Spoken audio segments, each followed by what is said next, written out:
Hey guys, what's up? Crazy Puerto Rican here today. Happy New Year's Eve, first of all, and I'm here today to give you my top 10 favorite anime of 2014. Now, 2014 was full of some great anime. Um, One anime I will not be including in this, Akame ga Kill. I haven't seen it, so I'm not gonna include it on this list because I can't include it. I haven't seen it, so yeah, but I'll see it soon. Don't worry about that. So, anyways, let's start off with number 10, Marvel's Disc Wars The Avengers. Now, you might be saying, what? You like a Marvel anime? Well, it is kind of cool because the Avengers are trapped in these things called discs, and they have a time limit. So when villains come to attack, they have to basically they have like 5 minutes to fight. That's it. So they got to be careful with it. The villains they in each arc there's a different villain, not like one villain for the entire series. And I actually thought this was gonna be like a 25 episode series, but it's pretty cool so far. Go give it a watch if you haven't. Even if you're a Marvel fan or anime fan, you should give it a watch. So number 9 is Yu-Gi-Oh! Arc 5. Yu-Gi-Oh! Arc 5 now. At first I was like, oh, another Yu-Gi-Oh! Series. And at first it was just another Yu-Gi-Oh! Series, the tournament. Yuya basically wins at everything, well, everything that he has to win. But then it starts getting cooler because there's different dimensions. There's the synchro dimension, the normal dimension, fusion, and XYZ dimensions. So that's pretty cool. And each character comes out and they look like Yuya. So it's pretty cool to see them do that. That hadn't been done before. Like different dimension come back, yeah, and they all look the same. So coming in at number 8, Dragon Ball Z Kai 2014, the continuation. Now I like this because after the cliffhanger of Kai, the first part I was like, oh, I want more. And it's pretty cool because it even has a different soundtrack. And that soundtrack is really cool. It kind of like some 90s game soundtrack, some retro music, but at the same time music from now. And it's a really good. And if you still haven't watched it, then go watch it. DBZ fans are probably already watching it as we speak. So yeah. Coming in at number 7 is a series that I did not review weekly. I did review and it's called Sword Art Online 2. Now, Sword Art Online 2, yes, in the summer I chose Sword Art Online 2 over Akame ga Kill. What are you gonna do about it? I mean, I thought it was gonna be a better season. Now, I have kind of mixed emotions about this because it kind of leaves some things unexplained. But the second half, even though it does leave things unexplained, it's still pretty good and holds itself, yeah. And the first half, amazing. I mean, the battles, the art. I mean, you should give it a watch because it's really, really good. And I definitely recommend it to anyone. So, yeah, number 6 is an OVA, the Kill la Kill OVA. Now, I wasn't going to put Kill la Kill nor Kuroko no Basket because that was aired last year. But this is OVA aired this year. So, yeah. And it wrapped the series up really good. I mean, some people didn't like it, but I actually liked the way it wrapped things up, the scissors still being in the sky, and Ryoko basically fighting without Senketsu, and we get one of Ragyo's at the women were really good. So yeah, it was a really good OVA and a really great way to close the series out. Number 5 is a series that I reviewed.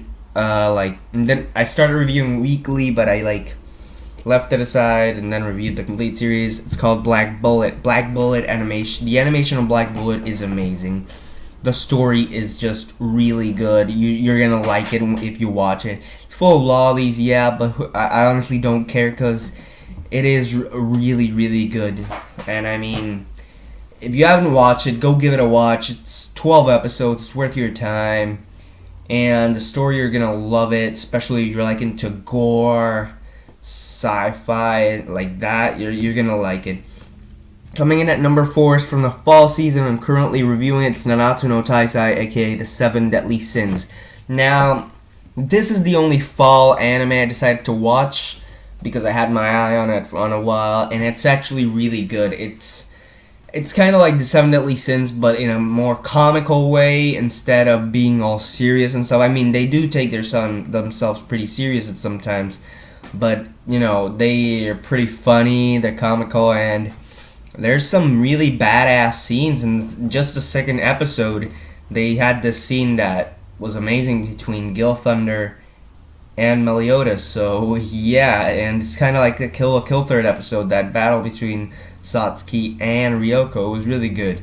And if you haven't watched Nanatsu no Taizai, you should get on it. So far, it's 12 episodes. So yeah, get on that. Number 3, Sailor Moon Crystal. Now, I started watching the original Sailor Moon. I'm still on episode 13, although I started that in March because I kind of slacked off on it, you know. But Sailor Moon Crystal is really good. I mean, the animation is beautiful, although they kind of look a little anorexic, and I don't like that the transformations are in 3D. It's really good. I mean, the story is really good. Like I said, the animation, the soundtrack, the opening theme, I love it. I mean, the original opening theme is good, but this opening theme, I think, beat it because it's really good. But that's my opinion. You can like the original if you want. So yeah, coming in at number 2, Tokyo Ghoul. Now, literally, I started watching this like 2 weeks ago. I'm still on episode 6 because I've been watching other anime, reading manga, being with the family, but I'm gonna finish it like before season 2 starts. So yeah, and I'm gonna review season 2 weekly, so watch out for that. Tokyo Ghoul is a really good story. It has a great plot, great animation, and it's just it's that horror anime that you're like, what? Did this just happen? Oh god.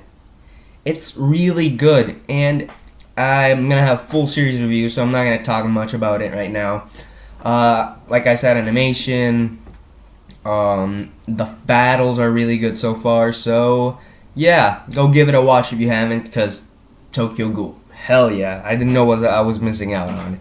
And number 1, some people are really gonna hate me for this, and I just love this anime, Space Dandy. Space Dandy, I put it in number 1, yes. Go cry about it. Space Dandy had 2 seasons this year, and it was amazing. It started off on Toonami. We got it even before Japan in dub, and it's really good. I mean, it's episodic. It's a comedy. You could just sit down and watch it and laugh. Of course, the 2-parters. It's kind of like it's the comedy version of Cowboy Bebop, basically. The 2-parters are the only thing that you should watch. You gotta watch like one after the other, but you can watch any episode and like in any order because it's awesome. Although it gets a bit serious in the last 5 episodes, but it's really really good. I mean, say whatever you want. It's overhyped. It got overhyped here because we got it on Toonami first, but I like it. I really love this anime, and give it a watch because you're gonna like it.